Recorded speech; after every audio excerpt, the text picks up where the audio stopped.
Hello there. Yeah, I'm getting a weird crackling noise from something, so that is why I was temporarily distracted. Not sure what it's from or what's causing it. Something's not plugged in, or I don't know. Whatever. I am not a professional, but you get the rare treat of seeing me fully clothed. And I even have pants on. Imagine that. No, I always have pants on. I'm not some kind of weirdo. I just don't like nothing on my stomach. But I just came from back from the doctor's about an hour ago, and my appointment was for 1 o'clock, so I had to be ready by 12:30. So that would be, if my math is worth a shit, 3.5 hours of my time. Now, I'm not real good at making long stories short, but this time I will attempt it. Now, there's this condition that men get called epididymitis, which is infection and swelling of the testicle.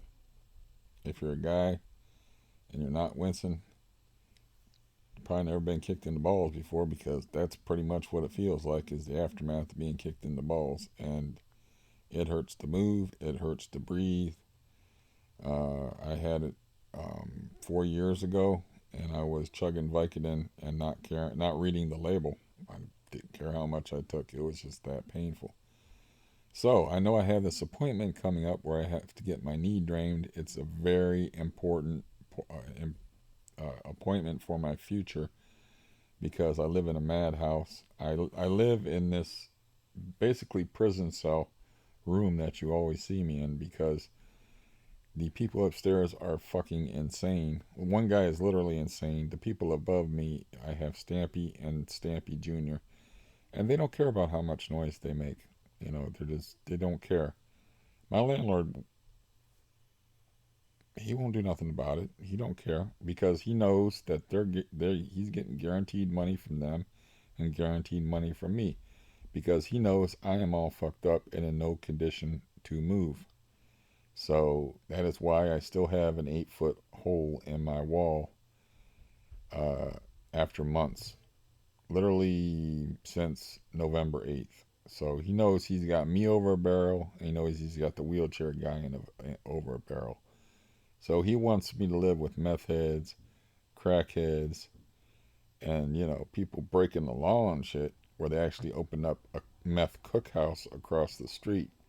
So do you think he's gonna care about some people just being noisy and inconsiderate over top of me? No. So I've got that to deal with. But anyways, getting back to the supposed short version of the story, is I get epididymitis. I get sick on Friday. I notice it on Saturday night. I go into the emergency room on Sunday night, and I have a horrible experience of 4.5 hours in the emergency room, and they give me no pain medication for somebody that's been through like spinal fusion, spinal. I've been through having a screw driven in my head. I would take that over a case of epididymitis. I would rather have a screw driven in my head, because that pain goes away. Epididymitis pain, where you have a swollen testicle, that can be 3 or 4 days where you're just trying not to lose your mind. So I got that hanging over my head, and not wanting to miss this appointment today on the 7th. And so I'm like, this is a lot of pressure. And plus, I have to lay on my stomach, which would probably be laying on one of the fellows. And I was like, how am I going to pull this off? Okay, so I called my doctor on Monday morning immediately, and I said, I'm I'm repeating. I don't want to repeat myself. So basically, he gave me the antibiotic I asked for in the emergency room, that pissed the attending physician off that I would question his judgment. And didn't give me any pain medication for this. You know, he didn't give me any pain medication for a condition that feels like you've been kicked in the balls.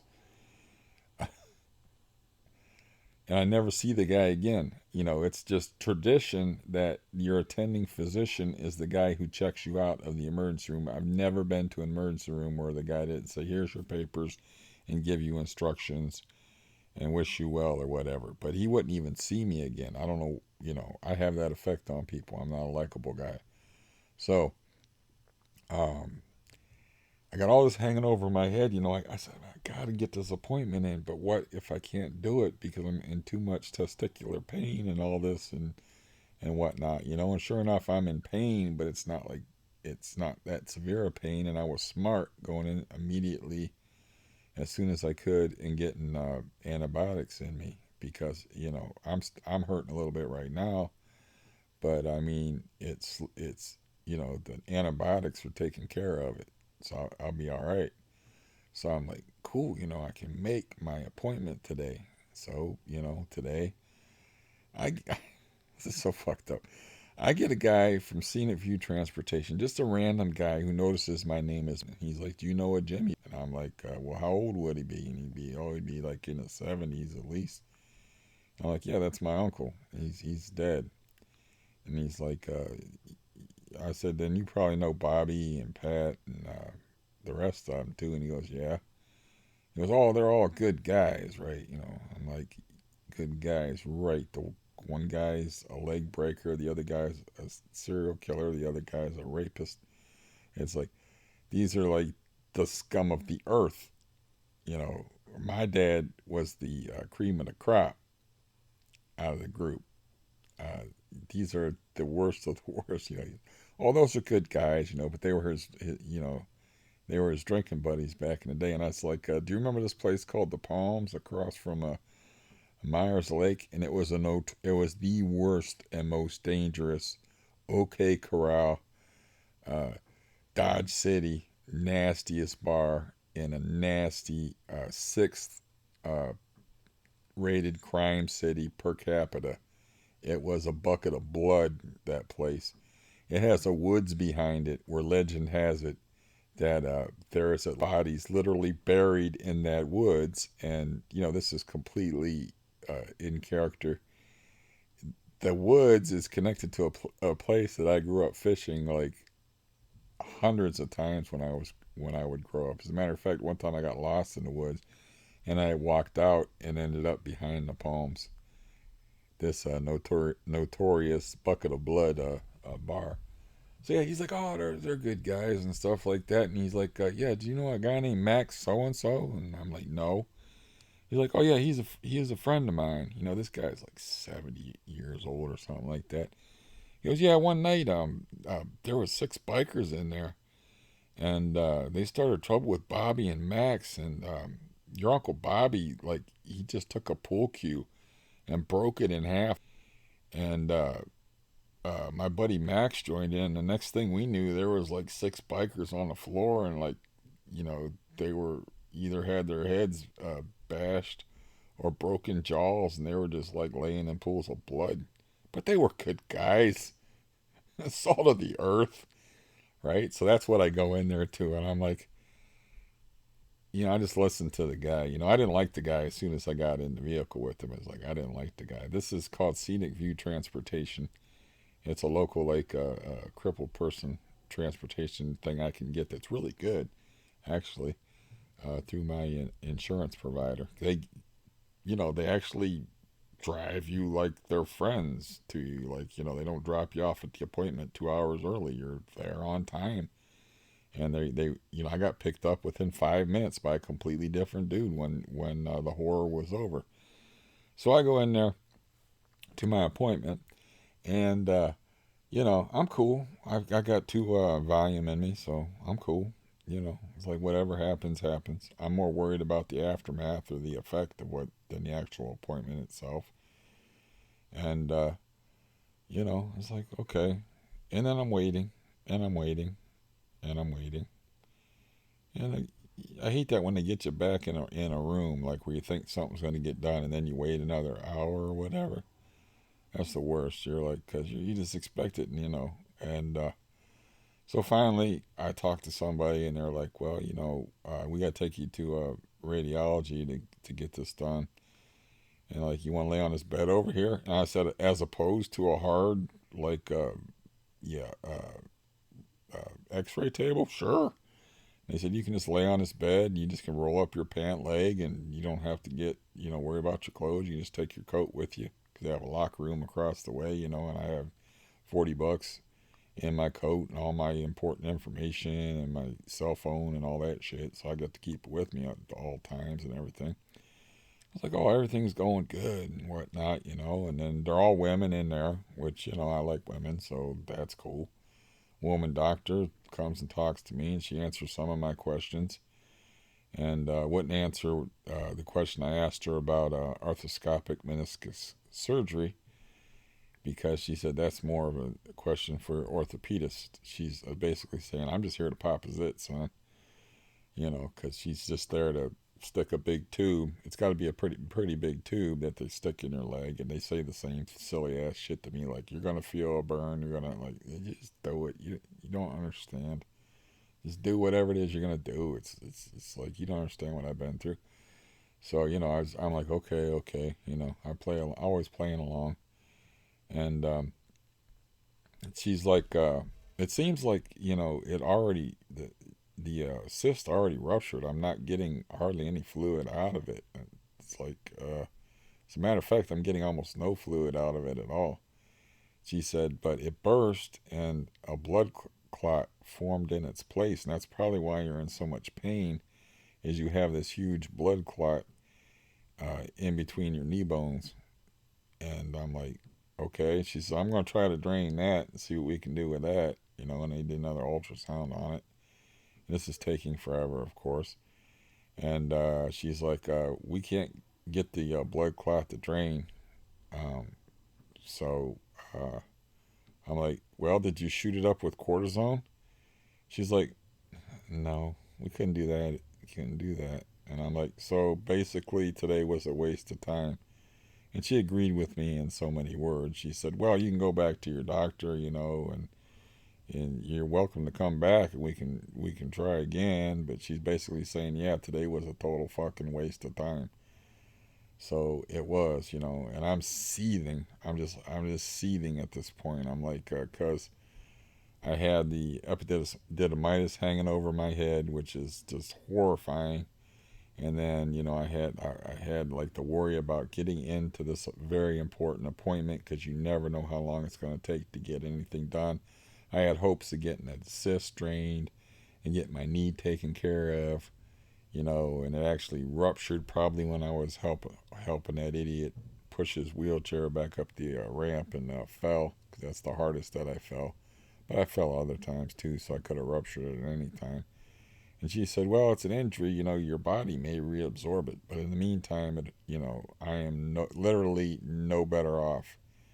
It's very bad pain to walk on and stuff. So I'm so angry that I have two bands, fall risk because I have a cane, and the hospital band. And I'm sitting in like a lobby full of people, and you know, I just realized it was all sinking in. So I just took both of them like this, and with all my might, I didn't cut them or nothing. I just ripped them off and threw them in the lobby of these people. And these people pretended like they didn't notice that I just did that, but they of course knew. So I go out and I get Mr. Rogers to drive me home, man. I get my name's Steve too. And I said, he was like waiting to catch me. And I said, first of all, dude, I don't think you can catch me because I weigh 180 pounds. And I don't think you want to be anywhere near me right now. He's like, okay, and I get in the car. Yeah, and then he's like, Mr. Positivity, like, well, you have to look at it this way and blah blah blah. And I'm thinking, I wonder what happens or how optimistic he would be if I just grabbed the fucking steering wheel and just turned it a little bit in traffic while we were going down the main drag through Canton. It's it's like, man, I just want I was fit to be tired when I came home. It's like I obviously have mellowed out since then. I talked to I called one my cop friend, I couldn't get a hold of him, but I called this other guy that he listened a little bit, but he don't have no attention span. So, but I got some of it out of my system, and rather than just get on here and leak a bunch of poison at you. But yeah, so he's like, well, maybe this will all work out for the best, and you go back to your doctor. It's like, listen, dude, you don't understand what I've been through. It's like I've been through 3.5 years of suffering with this knee. And I've been 3.5 years of not being able to walk. The last time I went fishing was 2 years ago. I've been stuck in a fucking mental ward, you know, in this and I'm actually trapped in a cell in my house. I got a shithead for a landlord. He doesn't know what my life has been, but he's like, Mr. Positivity. And I was like, man, I just really want to hurt this guy. I just want to, I want to hurt somebody, just anybody. And then of course, anytime I go to the doctor, I got the cigarette Jones bad, but I didn't know. I was gonna say, why don't you drop me a? I was gonna lie to him about my address and give him wrong directions and take him to somebody's house that had cigarettes there and whatnot. And I don't know if you heard that, but there was some pretty good stamping up there. But the mic, I got the the fancy microphone that's supposed to block that out. But yeah, so this nightmare just continues. It's going on 4 years of this thing with this knee. Now, this very nice lady on here, she told me, I think, that she was diagnosed within 4 weeks and the problem was over within 2 months. That is how it should normally happen to somebody who the universe doesn't hate. But the universe obviously hates me. I mean, it doesn't like me. Okay? Uh, it's just like everything just is stacked up against me, except for the fact that I am one cool motherfucker. There's no getting around that. That I got going for me, and that's only because I have been through so much that I I has to be cool. I'm gonna drink some more coffee,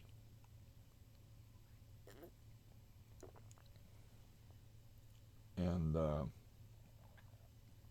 yeah, when you go through a lot, that's one thing about I think it was H.P. Blavatsky, which has a very bad reputation among many people because she was like a considered an occultist.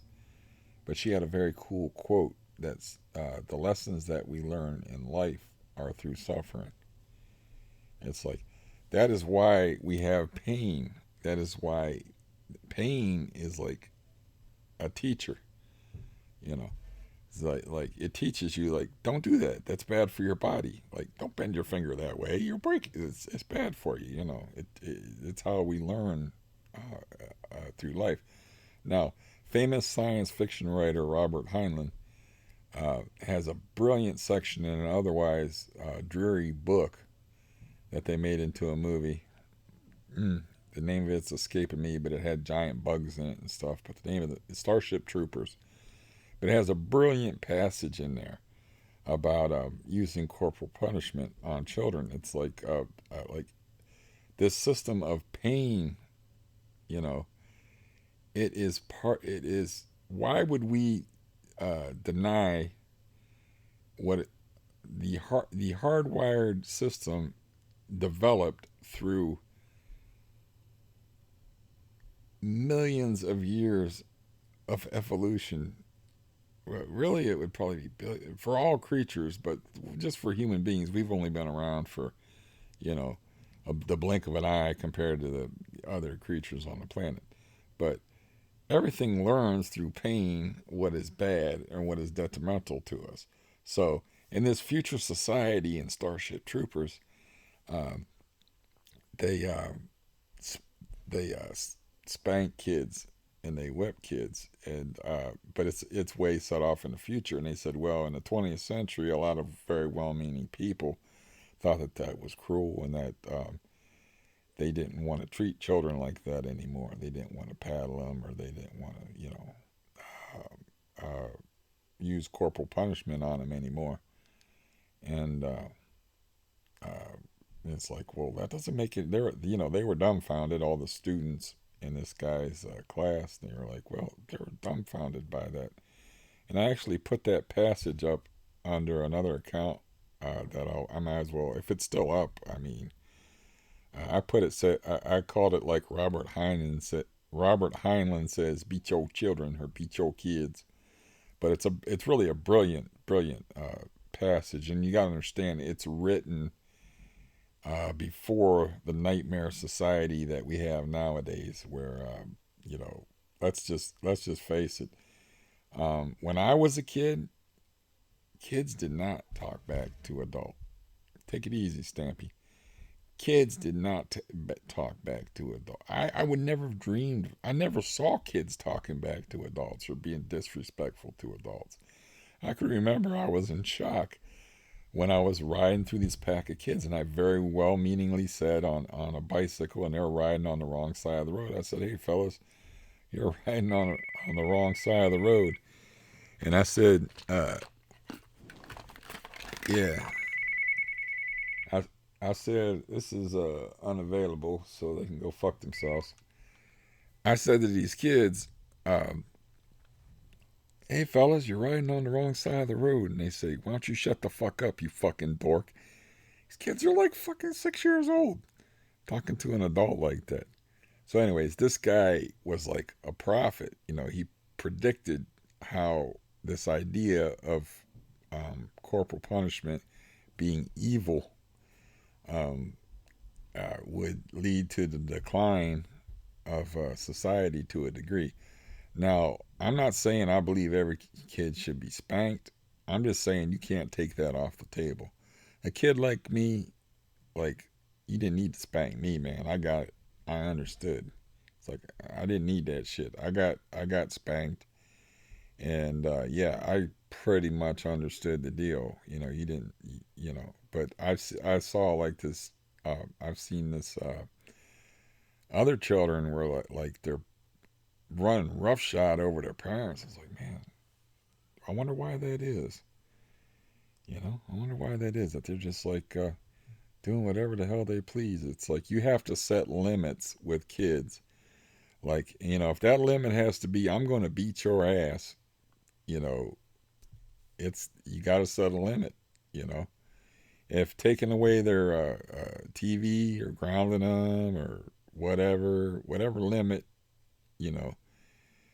But if those limits work and it comes down to that, and I think that's a controversial opinion nowadays, but I think like especially with small children, it's for their own good in the long run. Um, like this kid up here, like running around acting like a maniac or whatever, man. Um, like suppose look at it this way. If if you don't get like if certain kids if they don't get smacked or in a controlled way, if they don't get like their butt smacked or understand that that's a possibility, they're gonna get being smacked and maced by cops when they get older. So yeah, I'll just put that link up there for the fun of it. But yeah, I don't know, man. I'm old and I just see a different world nowadays, and you know I just see a climate of fear among people. Like they think it's weird that I would strike up a conversation. Everybody just kind of sits and like keeps to themselves, and like they look around the room like, which one of these motherfuckers is the spree shooter? You know, and like oh, there's been a decay. There was always bad people, always. My uncles was proof of that. There was always bad people, but there's just been an overall decay in societal mores and behavior and politeness, and it's kind of funny how like the internet and it actually isolates people more than it brings people together, which is a very interesting thing to me because like I'm in the emergency room and everybody's just sitting there all huddled around their phones, not talking to each other, even people that are together. And I got a phone on me, but I see this old lady over in the corner. She looks like, she don't have a phone on. She looks like she could use somebody to talk to.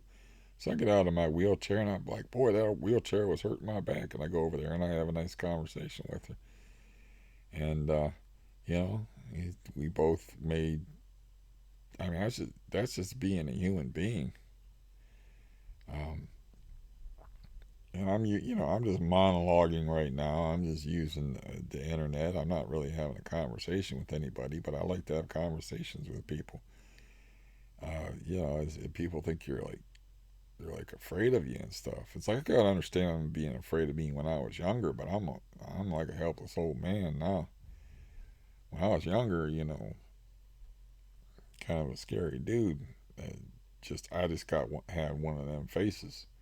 I wasn't an ugly dude or not like that. I just had one of them faces. I just got and I said what was I wanted to say, and I was just like, this guy's weird and he's large, and we do not feel particularly comfortable around him, and I got a lot of that.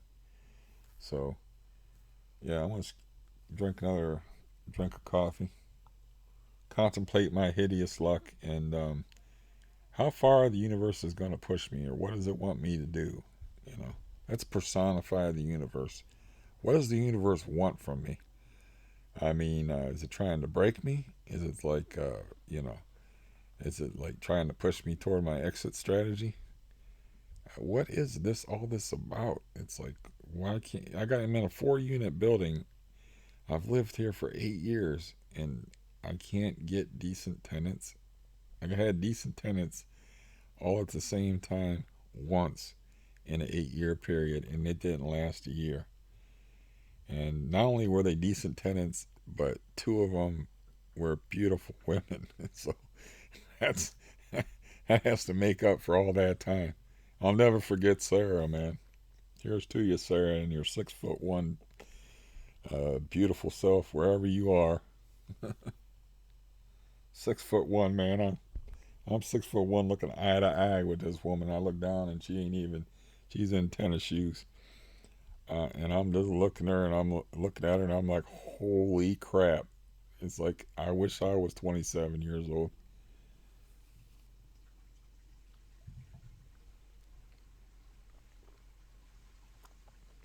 So yeah, so I don't know what this blood clot in my knee means, except for like more extreme pain.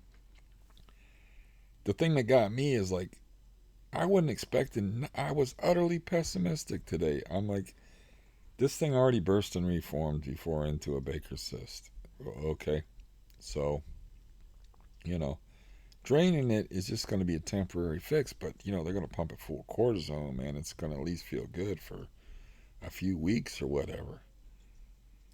I wasn't pessimistic enough. I even told them, like, I told them my expectations. I'm like, it already burst once and reformed. I feel like this is a waste of time that we're going to go through today, but at least I'll feel good maybe for up to 2 months, and I was looking forward to practicing walking and strengthening my legs and stuff. And, or I don't know, like, not like feeling knives stab me in the knee every time, like, put weight on it.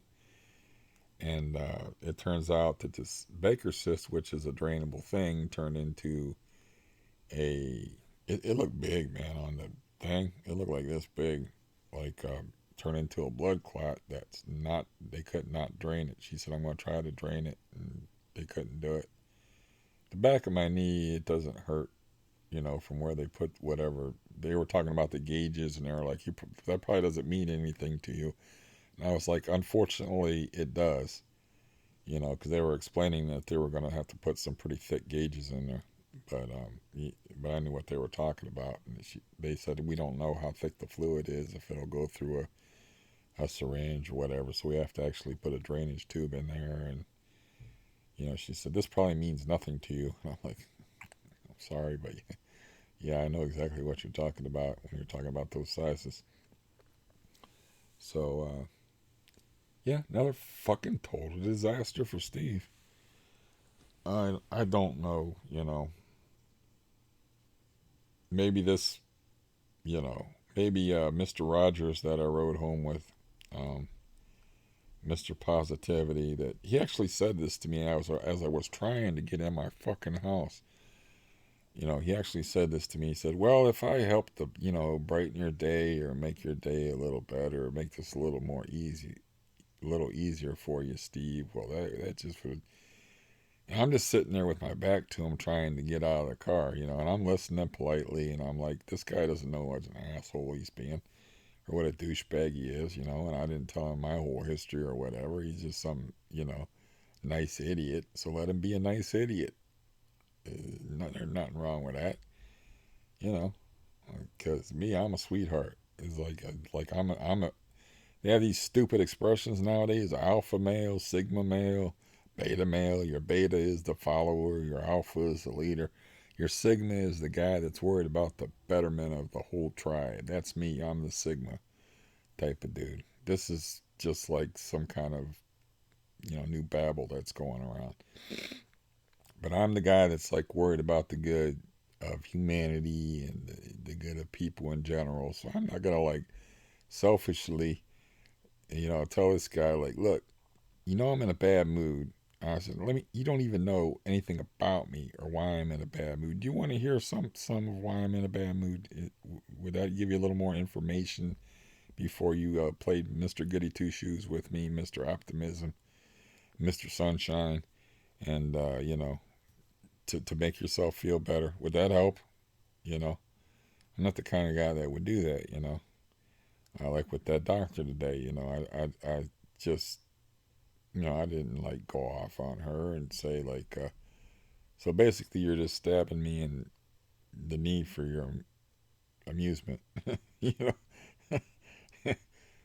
I didn't say nothing like that because those are just people trying to do their jobs. I even told that there was really bright in there, and there was one not particularly attractive woman in there that had a big old nose on her and stuff, but she had very nice skin, and she wasn't ugly or nothing like that. But just to say something nice, I said, you know what, you're holding up pretty good underneath this lighting, considering how bright it is underneath here.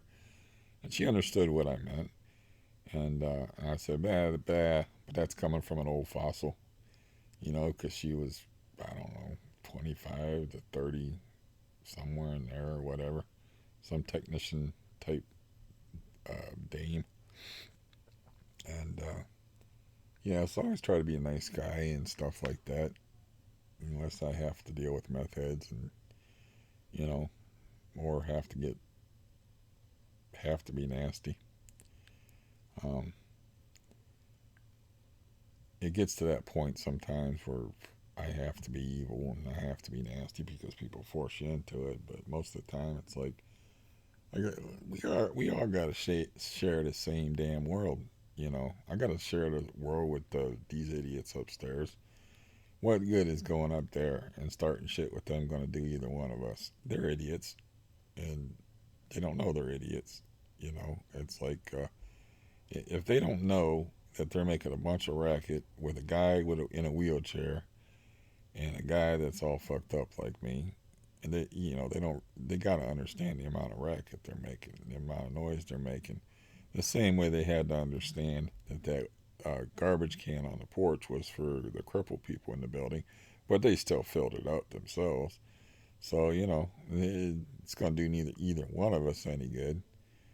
You know, um, for me to start shit with them, it's just gonna aggravate me. So it's just better to put up with their idiocy and let somebody else deal with them. It reminds me of a time when I was in Daytona, Florida.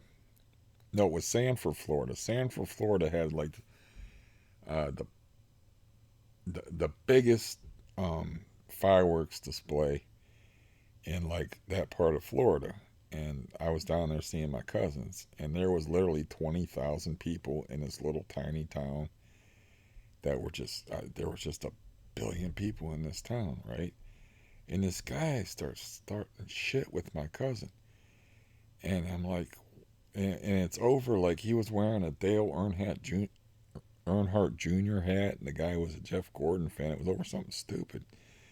But I was, he was getting my cousin was getting pissed, and I was like, listen, This guy is just an idiot. I was like, it's like somebody's gonna kick his ass before the night is over. It don't have to be you, and we don't have to get in trouble over it. The guy is so out of it. He's drinking Zima. Who the hell drinks Zima anyway? And I think that he kind of got a chuckle out of that or whatever. But that's how I kind of feel about these people upstairs, and how I feel about like bad people in general. It's like um, they'll get theirs. Somebody else will deal with them. And when I hear them fight and stuff, it's like when I hear them being miserable, it's like, yeah, they're just miserable people. So what the hell ever? Who cares? You know. As far as my landlord, he's just like, he knows he's got me and the other cripple in it over a barrel. He knows we're not in no position to move. But the thing that's going with him is the whole fake Christian routine, like where, he's a nice guy that's praying for me.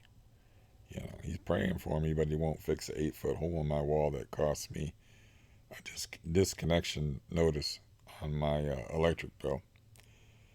Yeah, he's praying for me, but he wants me to live in the same building with meth heads and crackheads. But he's praying a shit, man. He's praying his ass off for me, boy. And if I ever need a ride anywhere, away from the crackheads or from the stampies or from, the meth heads or whatever, boy, he's always saying, boy, I'll give you a ride if you need a ride. It's like, I consider us friends and all this stuff. And it's like, full of shit, man.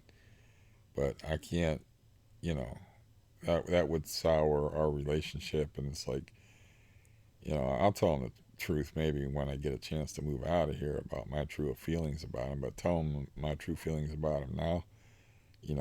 Why am I going to shoot myself in the foot and sour my relationship with my landlord that I have to live with now? I don't even really do passive aggressive shit like, he's paying the water bill, just like leaving the faucet run just to hike up his water bill some, or taking a 9-hour shower or whatever. I don't even do that kind of shit. It's just, I'm not like that. And obviously I'm no saint or anything like that, but I think it's a consequence of logic, really. If you're a logical person, you don't behave that way. You know, you don't aggravate yourself just because people are douchebags. Unless you have to defend yourself, and and you got a really bad situation brewing, or you have to speak up for yourself, or you're getting screwed over in some way. Yeah. At some point, you know, I had thought about this. Like I had already put up my me being again being the Sigma male, the guy that's looking out for the tribe or whatever. Somebody was talking some suicidal shit, so I gave him my therapy disc, and then I was like, well, my therapy disc ain't coming back to me, so I'm just gonna put it on myself, edit out a few names, and just hope it's in a garbage dump somewhere. You give somebody your life basically, and they just misplace it, don't give it back to you, don't even know where it is, you know. And so I went ahead and I put that up, but I put that up under another account where under a title where it would be hard to find. But I've done this before. Um, if certain people, like, I don't know, right underneath my videos, I will put up a link and I will take that link down forthwith. But if I catch them like when they, first post, and like I'll just go ahead and put up the link and leave it up there for just like 2-3 minutes to where only they will see it, and they can click on it and they can hear all the not all the gory details, because there's a lot more than that, but they can hear some of the stuff that I'm forced to omit from my story. Those few people that are actually interested in it and find me interesting, because of, like I said, I'm 51 years old, and I know that I am an off-putting person that people are not particularly fond of, which I understand that. There's many days where sometimes, well, I should say there's not many days where I'm not fond of myself. Um, because I am a pretty good dude. No matter what people think about me or how they act around me, I'm still a pretty good dude. I don't care.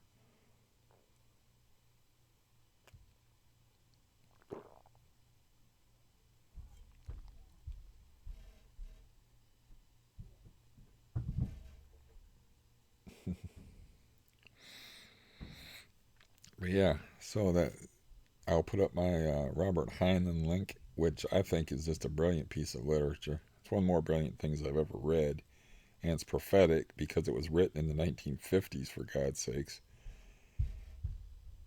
And um, I don't know. I'd have to rewatch this to remember what I said, because I didn't get it all out of my system about having a blood clot in my knee, because that's actually potentially worse than a Baker's cyst because it depends if my body reabsorbs it or not. But in the meantime, it's extraordinarily painful. But she said your body may reabsorb it. It just might be an injury that it'll reabsorb. But that doesn't mean the Baker's cyst won't come back because it already did once. Where the guy would, he told me it was a Baker's cyst because he looked at it. I had tests done specifically about it. So there is a chance that at some point my knee could be fixed and I could be walking around and, you know, be a cheerful person again and an active person again and not in prison like I have been for what seems like forever and actually get to do some of the things that I like again. I don't think I will ever be able to pedal a bicycle again, but I can ride my maybe ride my electric bike again. And pedaling is just too dangerous for me now because I can't really feel my legs that good, so my feet slide off the pedals. And if your feet slide off the pedals and your toe goes into the front wheel, bad things happen. Real bad things. So, yeah. Anyways, this is just 42 minutes of me being me, and just a follow up to the whole knee saga. Now I have to wait for my orthopedist to hit me back after he gets the results from from today's nonsense. And then, or I could be proactive, I guess, and call him tomorrow and schedule him, try to get an appointment with him, because sometimes that makes all the difference in the world. You wait a day and it's the difference of a month. I mean, if I call tomorrow, I might be able to get in there in 2 weeks. If I wait, it might be a month. If I wait 3 days, it might be 2 months. You don't know. So at some point, they're going to have to get in there with a knife and do some real surgery. That's, to me, that's always been a given. But, the doctor that was doing the zit popping today, where she found out, nope, it wasn't a zit, it was something else entirely. She was like, well, your doctor's taking a smart approach because even if they do that surgery, the Baker cysts still sometimes come back. And she said, even this is the percentages she actually gave me. She said, even if we drain this today, there's a 5 to 70% chance that the Baker cyst will reoccur. And I'm like, that's a heck of a range you got going there. And she goes, yeah, it's pretty much a crapshoot. But a 5% to a 70% chance of the nightmare coming back. But as far as I know, it's already burst once, according to an MRI, and come back. So, yeah. I'm not sure I have anything else interesting to talk about. I can always find stuff to talk about that interests me, but, you know, that doesn't mean it's be interesting to you. People tend to be interested in themselves more than anything else, and I don't know anything about you. So, yeah, I can't talk to specific people on here because this isn't Skype. and I don't Skype. And like I explained to somebody that got a little bit too attached to me. It's like, yeah, I'm not on here to email with anybody or to make friends or to Skype or anything like that. I'm happy to talk to anybody in the comments, and I like a lot of people in the comments. I get some real nice comments from this Mason guy, who definitely deserves honorable mention as being a contributor. He's one of the few guys that comments on my videos on a regular basis, and that's cool. And yeah, last night I had so much. I was talking about anxiety, and I had so much anxiety last night. I took a blood pressure pill. I got up at 6 in the morning, so I should have been set up to go to sleep. I started to get sleepy too early, so I was like, man, I'm gonna drink a cup of coffee and make sure I at least go to sleep past 8 o'clock, because I'm starting to get sleepy at 5 o'clock. I could have just passed out at 5 o'clock, even in the afternoon, real easy. And I'm like, man, I gotta wake up because this is too early to go to sleep. My appointment's not till I don't have to be ready till 12:30 p.m. the next day. I mean, what the hell? So I drank some coffee and I woke myself up a little bit, and I figured, well, I got up at 6 a.m. or so. I'll be fine. So take a blood pressure pill, which slows your heart rate. Take 2 Valium. Nothing.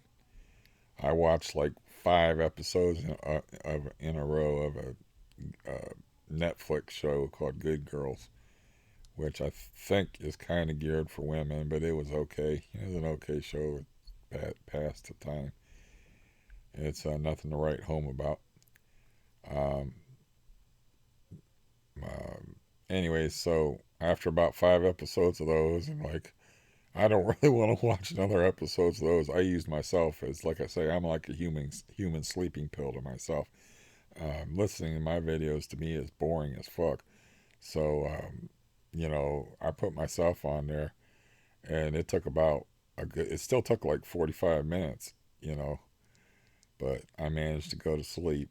Finally, I took a gabapentin on top of that stuff, so I had like, a blood pressure pill, 20 milligrams of Valium, and a gabapentin, because was a very important uh, day for me today. This disaster of a day, as it turned out. But maybe, Mr. Rogers, my name's Steve too. That guy, maybe that guy is right, and maybe like he'll be like, well, there's nothing to do with that blood clot, but cut it out of there, and they'll finally, get in there and do some real business. Apparently, you have a part of your knee. Um, yeah, the one nice lady that's on here that talked to me about it, she said that that's usually a result of a meniscus tear, and that's exactly what the doctor today told me, was like, yeah, it's usually the result of a meniscus injury. I guess I have to look up what a meniscus is, but I was saying, so you're saying that there's already a part of your knee that swells up, and that's what the Baker cyst is, forms from. And she's like, yeah. So really, I have to do research on it to find out, more about this and what exactly is going on, um, to understand it better. I don't like to just put myself at the mercy of doctors, especially when you have the big ball blues and they don't even bother to give you an aspirin for it, because you're dealing with all different kinds of people. When you're dealing with doctors, you're dealing with some real sickos sometimes. Um, that one, I'm talking right at the mic, I probably got loud. That one doctor I had, he was fucking so many different women on the side, he ended up getting murdered over it. He was like a sex addict, and he had 13 children, man. And he, with his wife, but he was like a sex addict, so he was like, banging women left and right. And I told that story before about how I showed up on time for my appointment, and that dude was like an hour late. He took an hour longer on his lunch break, you know. And then he was eating Funyuns. And I'm like, why is this guy eating Funyuns if he just ate lunch for 2.5 hours? And I shook his nasty hand, not knowing where that thing has been. And that I always remember shaking his hand because, it's like, yeah, okay, that's still my doctor, and it's like, hey, man. And shook his hand and stuff, it's like because I'm being a Sigma. And, but then I realized I don't know where that hand's been for the last 2 hours. And then, like, it wasn't long after that one of the women's husbands that he was cheating with showed up, waited for him in the parking lot, blew his brains out, and shot him I don't know how many times, my cardiologist, Dr. Cease, and then went back in his car and saved a bullet for himself and killed himself. So it was a murder-suicide. So, yeah, I've had some good doctors. Yeah, I've had some really good doctors through the years. So I just wasn't, I was still surprised, but not completely surprised that I actually pissed the doctor enough off that he did not give me uh, any pain medication for a painfully infected swollen testicle. And if anybody, it's like, don't you have balls, dude? Can't you have any sympathy? Are you like some sort of Mengele evil? Like Dr. Mengele type Nazi evil motherfucker to do that to somebody? you know. But luckily for me, it was mild. It wasn't like last time where it was like, please just bash my head in with a rock, just make this stop. Because I had caught it early and I was smart about it. Having had experience with it, I was smart about it, and I got an antibiotic in my system as soon as possible. And it's still, I'm still taking. I'm on my like fifth dose of antibiotic, and it's still not 100%, but it's nothing I can't deal with. Whereas before, with the Vicodin, just chugging it on down until it was gone, and then moved on to the Xanax at the time, when however many years that was ago. But yeah, now as far as my therapy tape is concerned, um, that therapy tape is June uh, 17. Let me do this right. June 2017. So now we're approaching June 2019. So at the time I'm questioning in the video from 2017, I'm wondering if this Xanax thing is really getting to be a problem with me. I actually say that in the video. So yeah. Okay, well, I guess that's about it. And, you know, I realize that very few people watch these videos, and I put out a lot of them. But here in prison, when you're in solitary confinement, there's really not a lot of people to talk to. And the people that I can call tend to be self-absorbed. The guy I called today, he did a pretty good job to pretend to be interested for a while. So, good for him. But after a while, he got real quiet. It was like, he just wanted to be off the phone. Um, it's just like certain people raised a certain way.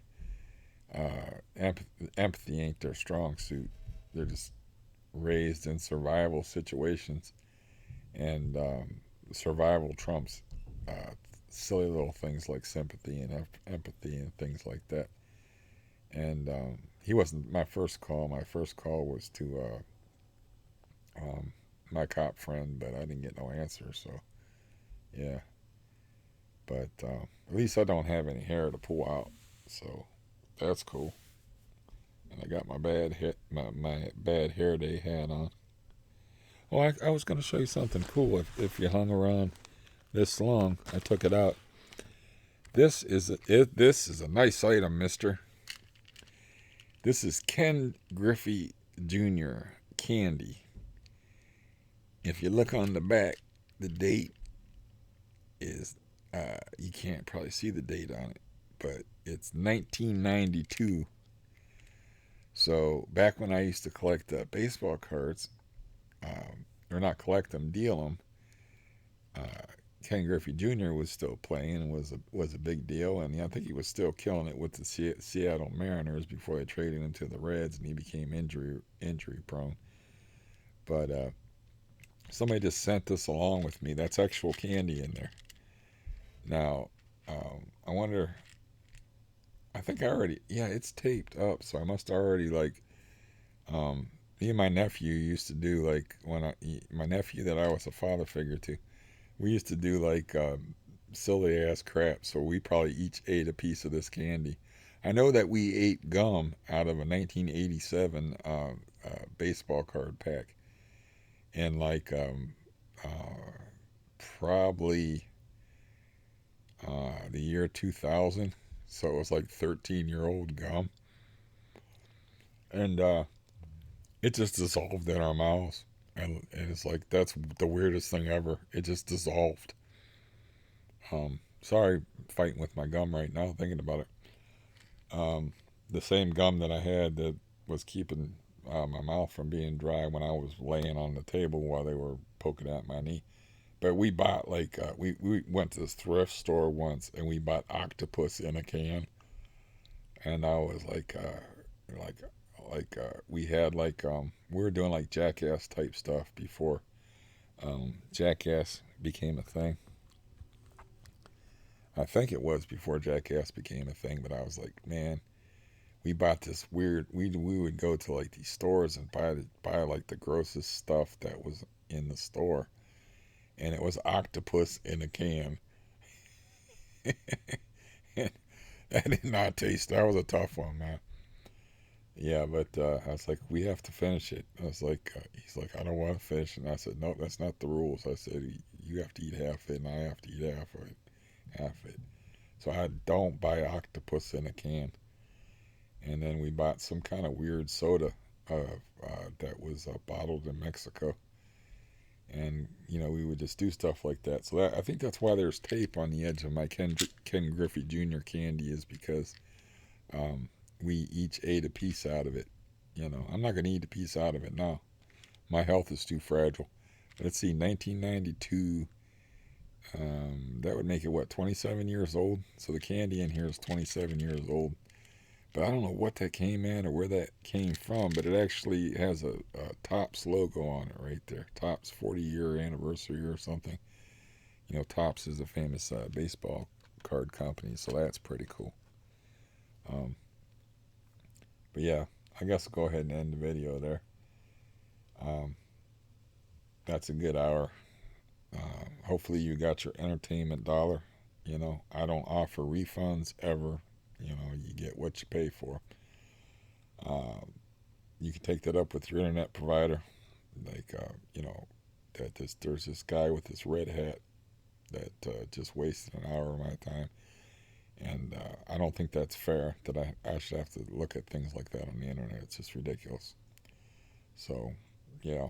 But me personally, I don't offer any refunds.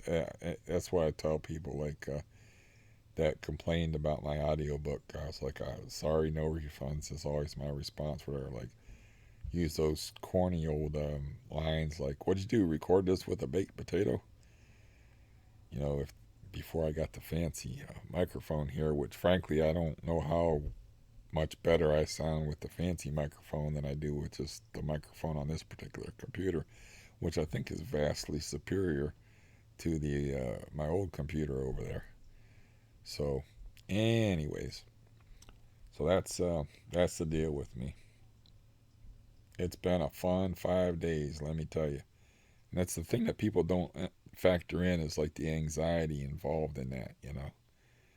Uh, like they just think about the what happened today. Like, oh, that's just a setback. They don't think about the anxiety and the trouble I had going to sleep, the anxiety I went through today before the appointment, the anxiety that I went through, with the epididymitis, which I realized I had Saturday night, and then I realized I had this very important appointment coming up, and then to not even get any relief at all. Like I was expecting to get some pain relief, and just from a cortisone shot, which, of course, that cortisone shots what they give athletes and stuff. But I think it's about time I put in my shooter's earplugs and start mellowing out, drink the rest of my coffee. And I'm just tired of hearing. I don't know if my microphone is picking up any of those noises upstairs, but they're pretty out of control. And yeah, again, that one time I said I hope you was doing as good as I was. This is one of them days where I hope you're doing 10 times better than I am, because I literally came home wanting to kick someone's ass. I was just like homicidal feeling. And the ride home with Mr. freaking Rogers, who had my name, trying to gentle me down and be a Steve whisperer, man, I was like, wonder how cheerful. I just wanted to like grab the steering wheel just a little bit, just to fuck with him just a little bit. Anyways, I will. Yeah. Now I won't have any news to report for a while, so you probably won't hear from me for at least a week. Uh, you know, I'll make you that promise. You won't. I won't bother you for at least a week. Um, because I'll most likely have nothing to report. So yeah. Do you really? No. I find myself interesting. That doesn't mean I believe that other people find me interesting, and I certainly understand that I do not have a large viewership because I can read as far as the amount of views that I get, and I'm cool with all of it, man. I'm cool with that. You know, I'm cool with being octopus in a can. And there's got to be a few people out there that like octopus in a can, and yeah, but I bet it's a very few, because yeah, is that calamari or is that squid? I don't know, but it was octopus. It said octopus on the can, and we ate it because that was the rules of the game. And I will see you soon. Goodbye.